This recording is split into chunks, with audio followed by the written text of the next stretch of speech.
ओम नमः शिवाय। शिव जी सदा सहाय। ओम नमः शिवाय। गुरु जी सदा सहाय। वाराह कल्प में होने वाले शिव जी के प्रथम अवतार से लेकर नवम ऋषभ अवतार तक का वर्णन। नंदीश्वर जी कहते हैं, सर्वज्ञ सनत कुमार जी, एक बार रुद्र ने हर्षित होकर ब्रह्मा जी से शंकर के चरित्र का प्रेम पूर्वक वर्णन किया था। वह चरित्र सदा परम सुखदायक है, उसे तुम श्रवण करो। वह चरित्र इस प्रकार है। शिव जी ने कहा था, ब्रह्म ने वाराह कल्प तक के 7वें मनवंतर में संपूर्ण लोकों को प्रकाशित करने वाले भगवान कल्पेश्वर, जो तुम्हारे प्रपौत्र हैं, वैवस्वत मनु के पुत्र होंगे। तब उस मनवंतर की चतुर्युगियों के किसी द्वापर युग में मैं लोकों पर अनुग्रह करने तथा ब्राह्मणों का हित करने के लिए प्रकट होऊंगा। ब्रह्म ने युग प्रवृत्ति के अनुसार उस प्रथम चतुर्युगी के प्रथम द्वापर युग में जब प्रभु स्वयं ही व्यास होंगे, तब मैं उस कलयुग के अंत में ब्राह्मणों के हितार्थ शिवा सहित श्वेत नामक महामुनि होकर प्रकट होऊंगा। उस समय हिमालय के रमणीय शिखर छागर नामक पर्वत श्रेष्ठ पर मेरे शिखाधारी 4 शिष्य उत्पन्न होंगे।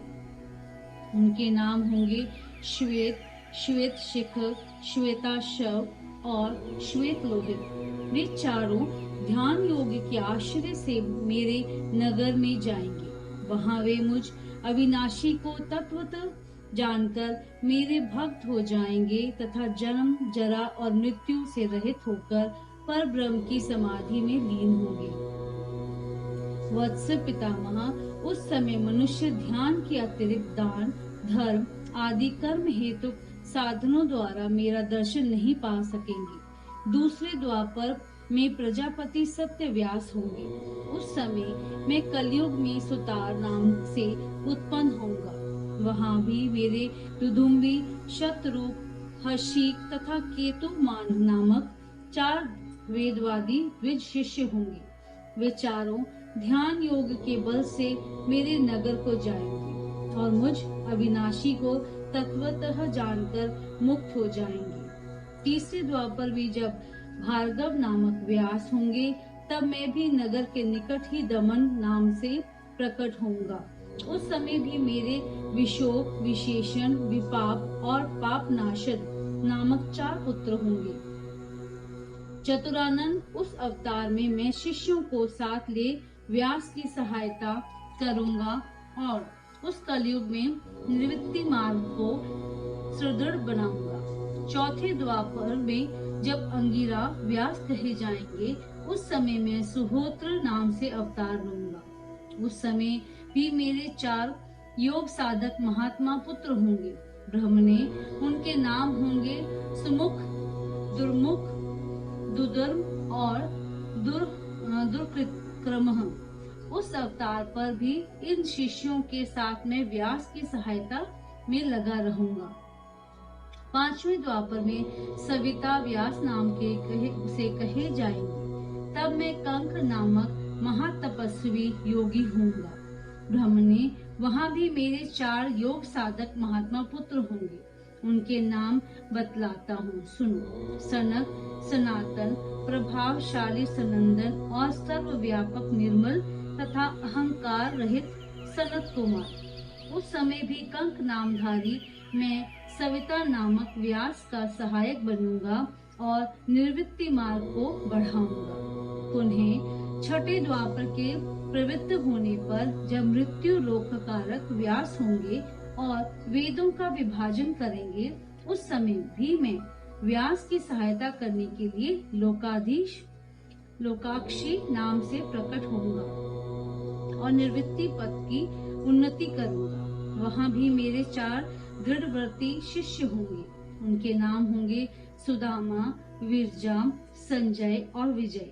विधे 7वें द्वापर के आरंभ में जब शतक्रतु नामक व्यास होंगे, उस समय भी मैं योग मार्ग में परम निपुण जैगेश्वर नाम से प्रकट होऊंगा और काशीपुरी में गुफा के अंदर दिव्य देश में कुशासन पर बैठकर योग को सुदृढ़ बनाऊंगा तथा शतक्रतु नामक व्यास की सहायता और संसार भय से भक्तों का उद्धार करूंगा। उस युग में भी मेरे सारस्वत, योगेश, मेघवाह और सुवाहन नामक 4 पुत्र होंगे। 8वें द्वापर के आने पर मुनिवर वशिष्ठ वेदों का विभाजन करने वाले वेद व्यास होंगे। योग वित्म उस युग में भी मैं दधिवाहन नाम से अवतार लूंगा और व्यास की सहायता करूंगा। उस समय कपिल, असुरी, पंचशिख और शालव नाम वाले मेरे 4 योगी पुत्र उत्पन्न होंगे जो मेरे ही समान होंगे। ब्रह्म ने नवी चतुर्युगी के द्वापर युग में मुनिश्रेष्ठ सारस्वत व्यास नाम से प्रसिद्ध होंगे। उन व्यास के निवृत्ति मार्ग की वृद्धि के लिए ध्यान करने में मैं ऋषभ नाम से अवतार लूंगा। उस समय पराशर, गर्ग, भार्गव तथा गिरीश नाम के 4 महायोगी मेरे शिष्य होंगे। प्रजापति उनके सहयोग से मैं योग मार्ग को सुदृढ़ बनाऊंगा। सन्मुने इस प्रकार मैं व्यास का सहायक बनूंगा। ब्रह्म ने उसी रूप में मैं बहुत से दुखी भक्तों पर दया करके उनका भव सागर से उद्धार करूंगा। मेरा वह ऋषभ नामक अवतार योग मार्ग का प्रवर्तक सारस्वत व्यास के मन को संतोष देने वाला और नाना प्रकार से रक्षा करने वाला होगा। उस अवतार में मैं भद्रायु नामक राजकुमार को जो विष दोष से मर जाने के कारण पिता द्वारा त्याग दिया जाएगा, जीवन प्रदान करूंगा। तदंतर उस राजपुत्र की आयु के 16वें वर्ष में ऋषभ ऋषि जो मेरे ही अंश हैं उसके घर पधारेंगे। प्रजापति उस राजकुमार द्वारा पूजित होने पर वे सद्रूपधारी कृपालु मुनि उसे राजधर्म का उपदेश करेंगे। तत्पश्चात वे दीन वत्सल्य मुनि हर्षित चित्त से उसे दिव्य कवच, शंख और संपूर्ण शत्रुओं का विनाश करने वाला एक चमकीला खड्ग प्रदान करेंगे। फिर कृपा पूर्वक उसके शरीर पर भस्म लगाकर उसे 12,000 हाथियों का बल भी देंगे। यूं माता सहित भद्रायु को भली भांति आश्वासन देकर तथा उन दोनों द्वारा पूजित हो प्रभावशाली ऋषभ मुनि स्वेच्छा अनुसार चले जाएंगे। ब्रह्म ने तब राजऋषि भद्रायु भी रिपु गणों को जीतकर और कीर्ति मालिन के साथ विवाह करके धर्म पूर्वक राज्य करेगा। मुने मुझ शंकर का वह ऋषभ नामक नवा अवतार ऐसा प्रभाव वाला होगा, वह सत्पुरुषों की गति तथा दीनों के लिए बंधु सा हितकारी होगा। मैंने उसका वर्णन तुम्हें सुना दिया। यह ऋषभ चरित्र परम पावन, महान तथा स्वर्ग, यश और आयु को देने वाला है। अतः इसे प्रतन पूर्वक सुनना चाहिए। अध्याय 4 समाप्त।